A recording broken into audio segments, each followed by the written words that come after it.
এই শব্দটা গুরুত্বপূর্ণ। তাকসিবুল কাল্লা, আপনি তো মানুষের বোঝা বহন করেন, সে ঋণের বোঝা হোক, কষ্টের বোঝা হোক, কর্মের বোঝা হোক, মানুষের বোঝা আপনি বহন করে হালকা করে দেন, এই জন্য আপনার ভয় নেই।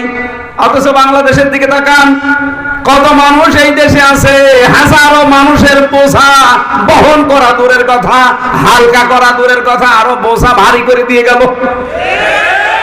আপনি নাই পালিয়ে যে ভালো আছেন, কিন্তু কত মানুষকে আপনি বোঝা বানিয়ে দিলেন এই দেশের।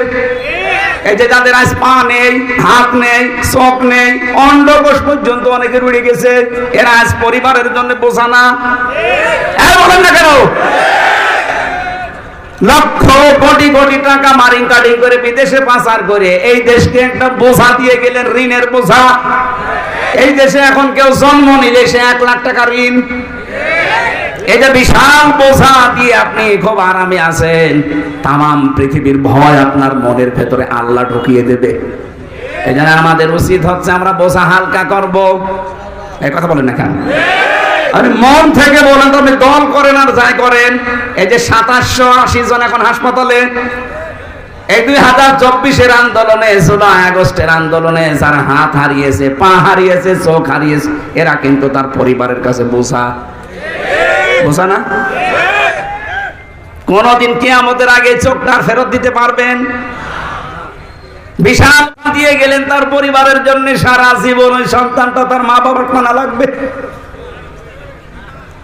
নবীজির আদর্শ হচ্ছে তিনি বোঝা হালকা করতেন, আর আপনি কি আদর্শ দেখিয়ে গেলেন? নবীজির উম্মত দাবি করে তার বোঝা ভারী করে দিয়ে গেলেন।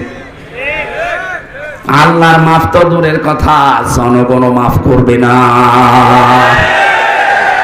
আর যারা এরকম বোঝা তৈরি করে দেয়, তাদের মনের ভেতরে ভয় তৈরি করে কে? আরো জোরে।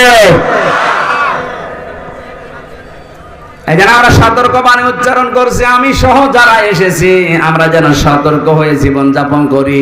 আমাদের এইটাই টার্গেট, শেষ না, আখেরাত আমাদের আসল টার্গেট।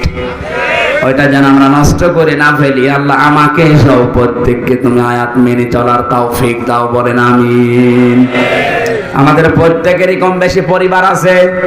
পারিবারিক জীবনে মানুষের যে দাম্পত্য কলহ চলে স্বামী স্ত্রীর ভেতরে, কাদের কারণে পিন মারে, কাটি দেয়, এই যে উলট পালট কথা লাগায়, যাদের কারণে সংসার আজ জাহান্নামী হয়ে যাচ্ছে, তাদের নিয়ে আমি একটা বই লিখেছিলাম যে পারিবারিক জীবনে দাম্পত্য কলহ স্বামী স্ত্রীর ভেতরে কেন তৈরি হয়, কাদের দ্বারা হয়।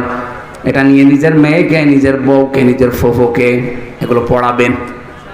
এখানে আছে, মঞ্চে আছে, যাওয়ার সময় নিয়ে যাবেন। 120 পৃষ্ঠা আমি জেলে বসে লিখেছিলাম, এ বাইরে এসে পাবলিশ করেছি। এর ভেতরে অনেক, যেহেতু জেলখানায় স্বামী স্ত্রীর গন্ডগোলের মানুষ বেশি, ওর অধিকাংশ গুলো জেল খাটতেছে ওই কারণে। ওদের কাছ থেকে শুনিয়ে কোরআন হাদিসের সাথে মিলিয়ে করেছিলাম।